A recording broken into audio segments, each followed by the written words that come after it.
Welcome to machinery biography. 1859 సంవత్సరంలో Jonathan గోఫర్త్ గారు జన్మించారు.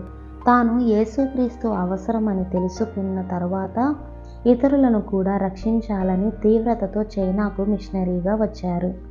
అనారోగ్యం చేత తన 11 మంది పిల్లలలో 5 చనిపోయారు. తాను కూడా కత్తి చేత దాడి చేయబడ్డారు. ఆ తర్వాత దేవుడు బలముగా వాడుకొనుట ద్వారా చైనా అంతటా గొప్ప ఉజ్జీవం వచ్చింది. వాక్యమును ఉరుములుగా మాట్లాడు వారిని నేను ప్రేమిస్తాను. క్రైస్తవ ప్రపంచం మరణించినట్లుగా నిద్రించుచున్నది. పెద్ద స్వరము మాత్రమే వారిని మేల్కొలుపు చేయగలదు అని సువార్త ప్రకటనను వీరు ఆపలేదు. అనేక మందిని రక్షించారు. ఈ ఇన్ఫర్మేషన్ కనుక మీకు వర్త్ అనిపిస్తే లైక్ చేసి సబ్స్క్రైబ్ చేసి మీ ఫ్రెండ్స్ అండ్ ఫ్యామిలీకి షేర్ చేయండి. Thank you all.